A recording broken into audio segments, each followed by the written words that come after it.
What's up, guys? How you doing? It's your homeboy Cowboy Crunk coming to you from Kabul, Afghanistan. Your war daddy. Hey, today rocking the Joe Boo shirt. Appreciate all the support. Mark Holmes give my channel, helping me get my channel started and such. I got some news on Ezekiet Elliott. It's the same news I've been telling you guys. Finally, the Star has put this information out. I think they've been holding it because they did not want like everyone to get on the Cowboys are messing this situation up. They're not, doing the right thing. As I mentioned, and I will read the article to you. It's on the Star. I'll also post it in the below the in the not subscription in the it'll be posted below the video in the description. That's the word I was looking for. Sorry, guys. It'll be posted in the description. Ezekiet Elliott showing up August 6th really has no concern, and I know you guys are looking at me like that pops up, and that one too. I always keep those up there because I know they're coming, but him showing up on August 6th really means nothing. And I've explained to you guys before why. I've explained the situation. Some people are saying, yeah, he's going to miss out on $7 million, or it's between $7 and $8 million. He's not making between $7 and $8 million. He has a signing bonus that's right around $4 million. He gets that automatic. It was a 4-year deal on his signing bonus. He got the first 3 years already. This is his last year to get the $4. It was $16 million divided by 4. This is his last year to get that. He gets that no matter what. Okay, guys, that's there. He makes $4 million this year whether he shows up or not. The $3.8 million is his base salary. That's what he will miss out on if he doesn't show up. Now, if he doesn't show up as of right now, he's getting penalized $40,000 a day. If he doesn't show up for the whole season, he loses the $3.8 million. They don't penalize him also $40,000. He loses his salary. He has an opportunity to pick his contract back up next year and follow the negotiations next year. That's it. The thing is, if he misses August 6th, yes, it adds a year to his contract. The reason it does not mess with Ezekiet Elliott is he's a first-round draft pick. They already put the 1 year of it's called a 5th-year option on the first rounders. First rounders, the teams have an option to do that. The Cowboys did that in April. Therefore, his contract's already pushed out a year. Now, if he does not show up by August 8th, yes, it pushes it out to that 6th year. The thing is, he is not, the Cowboys. First of all, you guys know they're wanting to get him signed. If they don't get him signed at the 3.8, or if they don't get a deal done, if after Dak's deal and Amari Cooper's deal are done, if there's not enough meat on the bone to get Ezekiet Elliott signed, there's nothing they can do. That's the situation. He will have to sit out or play for the $3.8 million base salary.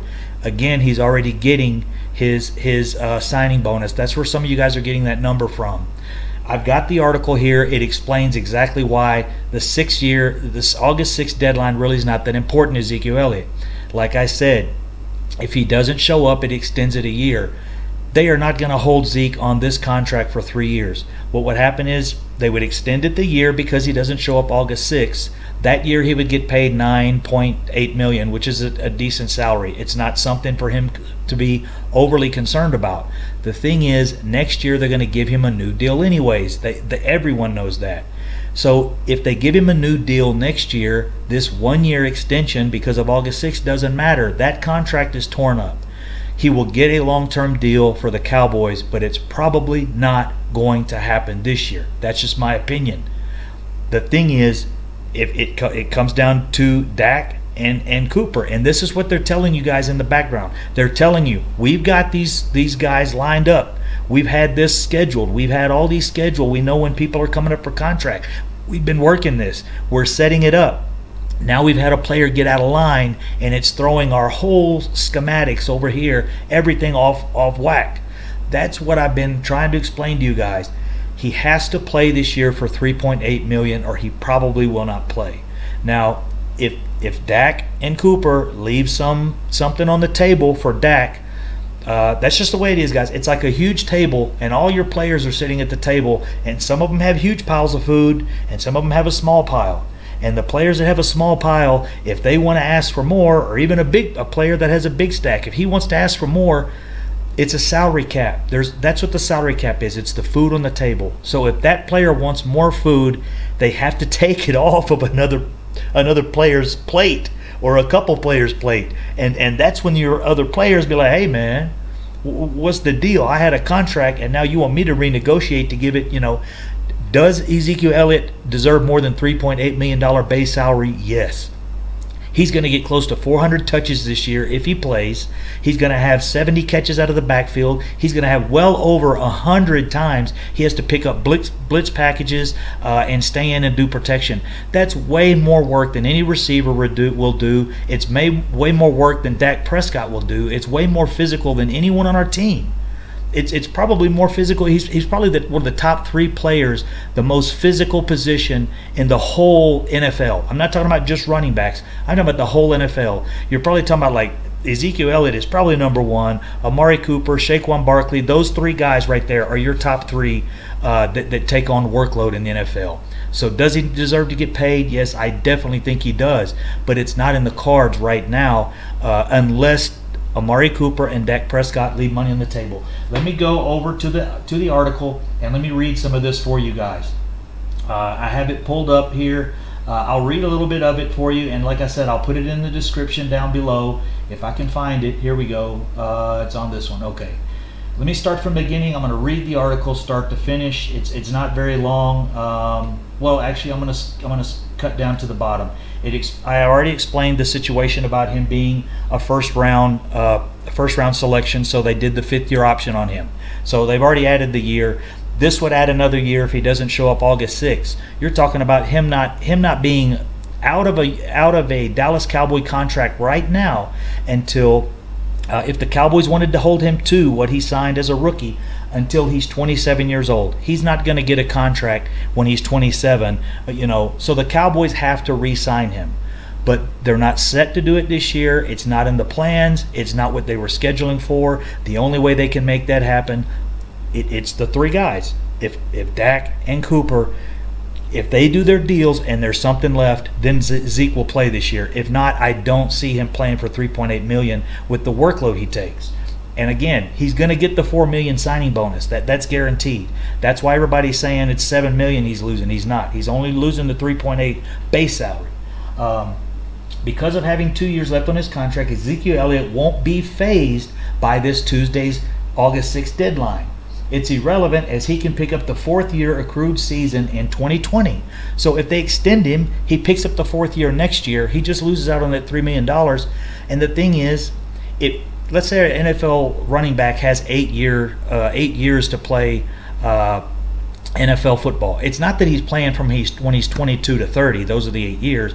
It's he has 8 years of tread on those tires. So if he takes a year off right now, he just adds that year on to the end. He'll still be fresh. Matter of fact, he will probably come back in better condition, better shape if he stays in football shape this year, because he'll have his knees, his joints, his hips will have a 1 year to recover from all that pounding. Ask Jalen Hurd. You guys know I keep talking about Jalen Hurd. Do a little research on Jalen Hurd and how well he recovered after taking that time off, and how good he felt after leaving the running back position and switching to receiver. So the worst case scenario for Zeke Elliott is that the Dallas Cowboys refuse his contract demands and he's stuck playing out the rest of the full contract. They're not going to do that to him, guys. They know he is deserving more of the $9 million, and then the franchise tag right now is 11.2. How they get the franchise tag is they take the top 5 running backs, their salary, what it paid, the top 5 paid running backs, and they average that, and right now it's 11.2. With the new contracts this year, it'll probably go up to around $12 million. And Ezekiel Elliott, they will not pay him only $12 million in franchise tagging. They could, but I really don't think they'll do that to Ezekiel Elliott. He would play for $12 million. If he franchise tag, I'm sure he would play. But for $3.8 million this year, it just happens to be the 1 year in his contract that his salary is very low, but that's because he's getting the signing bonus, which he gets automatic. Even worse, if it means Ezekiel, no, I skipped a part there. Then the Cowboys could hit him again with the second franchise tag in 2021, which would obviously pay him pretty well, but without long-term security. With the franchise tag, yeah, if he gets hurt, That's the situation. If he gets hurt on the franchise tag, you know, he finishes out the year. Maybe some teams don't pick him up because he's had a serious injury. So that's the situation, guys. I want to read a little bit more here. Even worse, it means Ezekiel Elliott would be 27 years old when he finally finishes his unrestricted free agent contract with the Cowboys. It's hard to find a long-term deal at that point. Being 27, he's not going to get a long-term deal. Although Le'Veon Bell just did with the Jets, he didn't get paid a lot more. Leaving the Jets or leaving the Steelers and going to the Jets, he didn't get paid a lot more. But he sat out that year. He didn't have to play for the $3.2 million or whatever it was he was going to have to play for last year. He missed that year, but he added it on to the end of his career, and he'll make $12 million that year. So he took a year off, lost $3 million, but he'll add that year on the end and make $13-14 million there. So that's where it is, guys. Bottom line, the August 6th deadline does not matter to Ezekiel Elliott. Sorry to dash your hopes. Like I said, this is not my opinion. This is not what I'm thinking, or this is what I want to happen. I'm not an Eagles fan. I want Ezekiel Elliott there. This is the way his contract's set up. There is no reason to be threatened by the August 6th deadline.